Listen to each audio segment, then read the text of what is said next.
My name is Megan.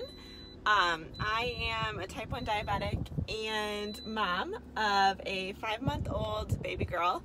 And my whole goal with my YouTube channel is to help you find balanced mind, body, and blood sugars. Today I am doing a recipe review from Ambitious Kitchen, their Tikka Masala, or her Tikka Masala recipe. Nora's in the back with me. We're running to the grocery store to get all the ingredients to make it.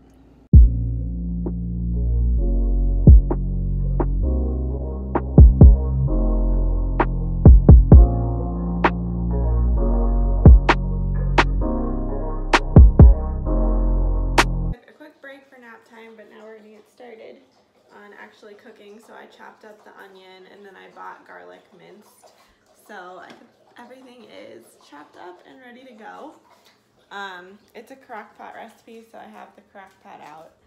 And then I'm gonna saute the onions and the garlic. First, warming the pan. Then once the pan is warm, I will warm the olive oil, and then we'll put in the onion and garlic. Okay, that feels pretty warm. Throw in olive oil. I think it said like a tablespoon or so. I'm just eyeballing it.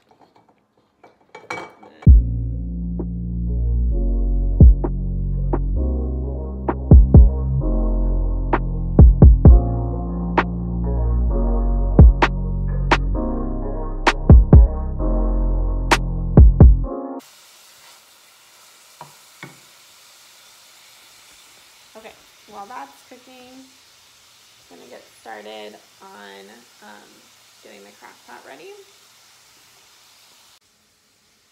Oh yeah, so the recipe calls for curry and masala. I don't have those, but I'm just gonna use what I do have and make it work. And I'm gonna put you down, because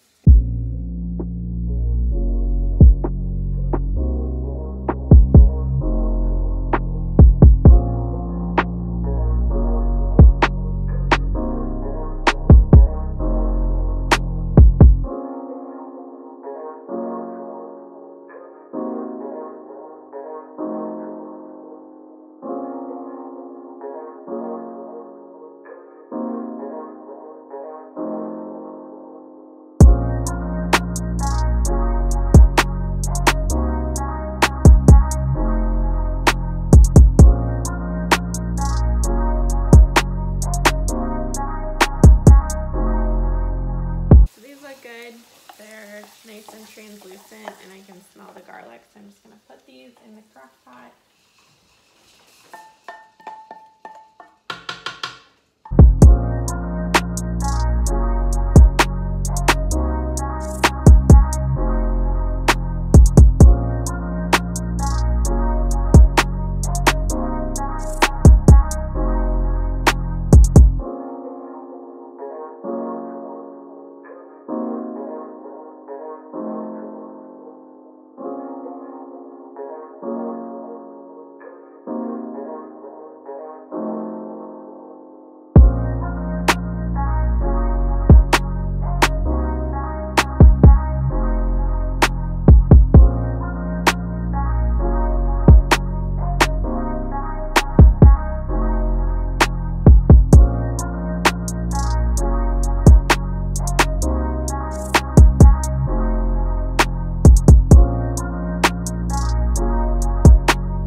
chickens are in, nicely covered.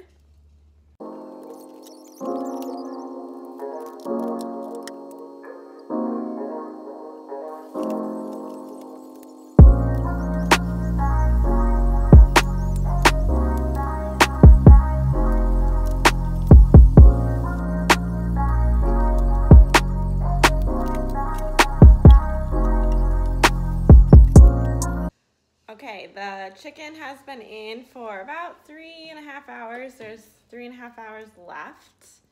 It is smelling so good. I'm going to just kind of like put some fresh sauce back on the chicken.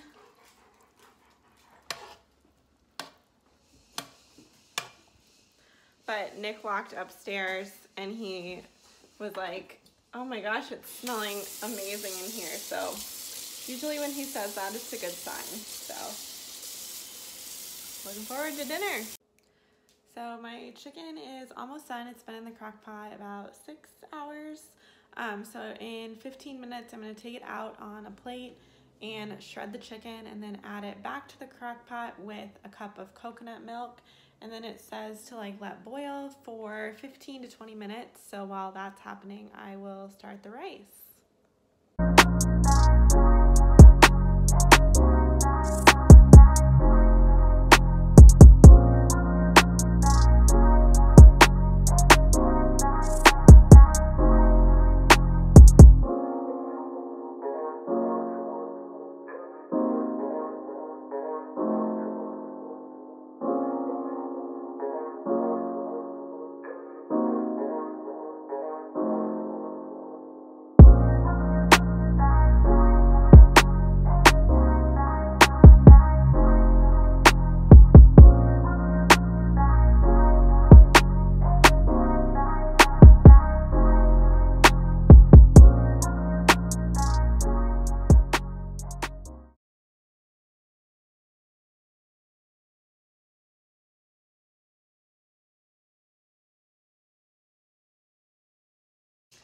Okay, so consensus on the recipe last night from Ambitious Kitchen, the Tikka Masala recipe, which I will go ahead and link below if you're interested. I would say for ease, it's like an 8 out of 10. It was really easy to make.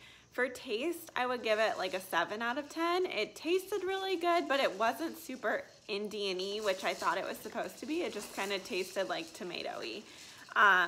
And then I wasn't super full. Like I wish it had another component like vegetables or something else. It just needed something else. But then as far as blood sugar friendly, I would give it like a 7 out of 10 for that too. I spiked a little bit. Like I think I spiked or like went up to 160, but then like leveled off and came down nicely. So it wasn't like a really big spike or anything. And I also had rice. So for the most part, it was a pretty blood sugar friendly dish. I would make it again. I just would, like I said, like make vegetables or maybe like serve pita with it or something else. It just needed like one extra little thing. But I will put the link to the recipe below. Thank you so much for checking out my recipe review though. I will see you next week. And if you liked my videos, please subscribe.